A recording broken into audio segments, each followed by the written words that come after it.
Patente für Fortgeschrittene, keine Angst, es wird nicht so schlimm.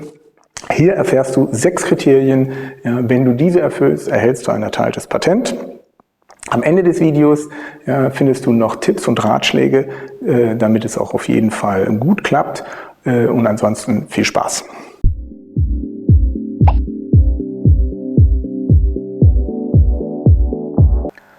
Mein Name ist Dr. Alexander Jeschke, ich bin Patentanwalt und geschäftsführender Partner bei Weidner, Stern, Jeschke. Nun, es geht um die 6 Kriterien, die erfüllt sein müssen, um ein Patent zu erhalten. Das erste ist, ein Patent muss technisch sein.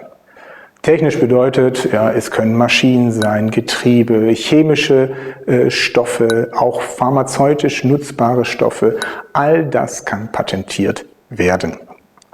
Ausgenommen sind beispielsweise das Design, das heißt also so, wie etwas aussieht, oder aber auch Sorten, das sind Pflanzenzüchtungen, auch diese sind von der Patentierung ausgenommen. Meist ist Technizität kein Problem. Kommen wir zum Zweiten, das sind die Ausnahmen. Nun, weitere Ausnahmen sind einige gesetzlich genannt, beispielsweise chirurgische Verfahren.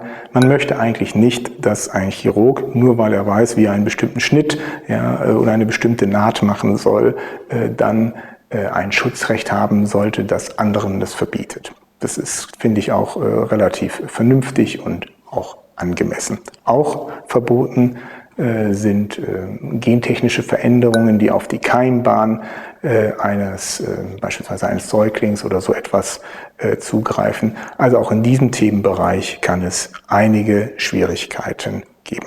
Ein großes Thema ist Software. Es steht im Gesetz drin, dass Software nicht patentierbar ist, und das verleitet die meisten Leute dazu zu sagen, oh, wir können für Software keine Patente erhalten. Das ist falsch. Es gibt durchaus einiges an Software, womit man auch ein Patent erhalten kann. Hier empfehle ich dringend, auf einen Profi zurückzugreifen, der da helfen kann. Dann sind ausgenommen auch Spiele oder mathematische Methoden. Für die soll ebenfalls kein Patentschutz möglich sein. Bei den Spielen heißt es geht um das Spielkonzept. Also, so wie Monopoly funktioniert oder Mensch ärger dich nicht, das Spielprinzip nicht patentieren lassen, aber natürlich kann man eine Marke dafür erlangen. Das dritte ist die gewerbliche Anwendbarkeit. Das heißt, man muss quasi mit der Erfindung auch Kohle machen können. Früher wurde gewerbliche Anwendbarkeit aus dem Bereich Medizin oder Landwirtschaft ausgenommen. Medizin hatte ich schon besprochen mit den chirurgischen Verfahren. Landwirtschaft ist jetzt kein Problem mehr. Hier kann durchaus ein Patent erhalten werden. Jetzt kommen wir zu den spannenderen Sachen. Neuheit. Ein Patent oder eine Erfindung muss neu sein. Das ist ein sehr formaler Ansatz. Man sagt einfach, finde ich diese Erfindung, die in der Patentanmeldung geschrieben ist, in einem einzigen Dokument. Wichtig, ein einziges Dokument oder eine einzige Quelle, aus der heraus sich das Ganze ergibt. Gibt es nur einen kleinen Unterschied. Beispielsweise in der Quelle steht Schraube und in der Erfindung steht Bolzen. Dann ist das formal gesehen neu. Auch wenn beide wahrscheinlich ein Befestigungsmittel sind. Also, Neuheit ist sehr, sehr leicht zu erreichen, und nur weil irgendjemand geschrieben hat, die Patentanmeldung ist neu, hat man noch nicht wirklich etwas geschafft. Aber wo spielt die Musik?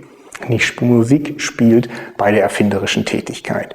Hier entscheidet sich, ob eine Erteilung erfolgt oder nicht. Das kann im Einzelnen sehr, sehr, sehr kompliziert sein. Aber für 80% der Fälle will ich euch trotzdem kurz etwas mitteilen, was euch helfen wird.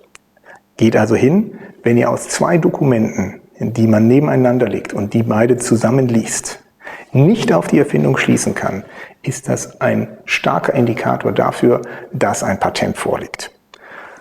Diesen Vergleich müsst ihr mit allen Dokumenten machen, die euch gegebenenfalls das Amt zusendet. Und wenn da etwas übrig bleibt, dann sieht das Ganze gut aus.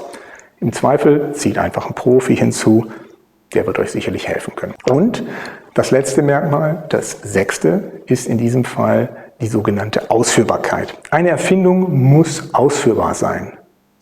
Wenn also du eine Erfindung beschreibst, schreibe sie so hin, dass jeder andere sie auch nachmachen kann. Das ist die Idee des Ganzen. Ja, man sagt, ich als Erfinder zeige der Gesellschaft, wie etwas funktioniert, und die Gesellschaft gibt mir ein Monopol, ja, ein gewisses Verbietungsrecht, damit ich anderen für viele, viele Jahre verbieten kann, meine Erfindung zu benutzen. Die wichtigen Tipps und Ratschläge folgen jetzt. Wenn einer der 6 Kriterien vorliegen, fraglich sind, bitte unbedingt einen Profi hinzuziehen. Beispielsweise ein Patentanwalt, ja, der kann euch hier weiterhelfen. Probleme möglichst schon im Vorfeld ausräumen. Das heißt, bevor ihr überhaupt eine Patentanmeldung einreicht, überlegt euch, könnte eines der Kriterien, die ich zuvor genannt habe, fraglich sein, dann das erstmal klären und erst dann weitermachen. Wie gesagt, Neuheit, ja, Technizität, gewerbliche Anwendbarkeit ist fast nie ein Problem, eigentlich auch die Ausführbarkeit.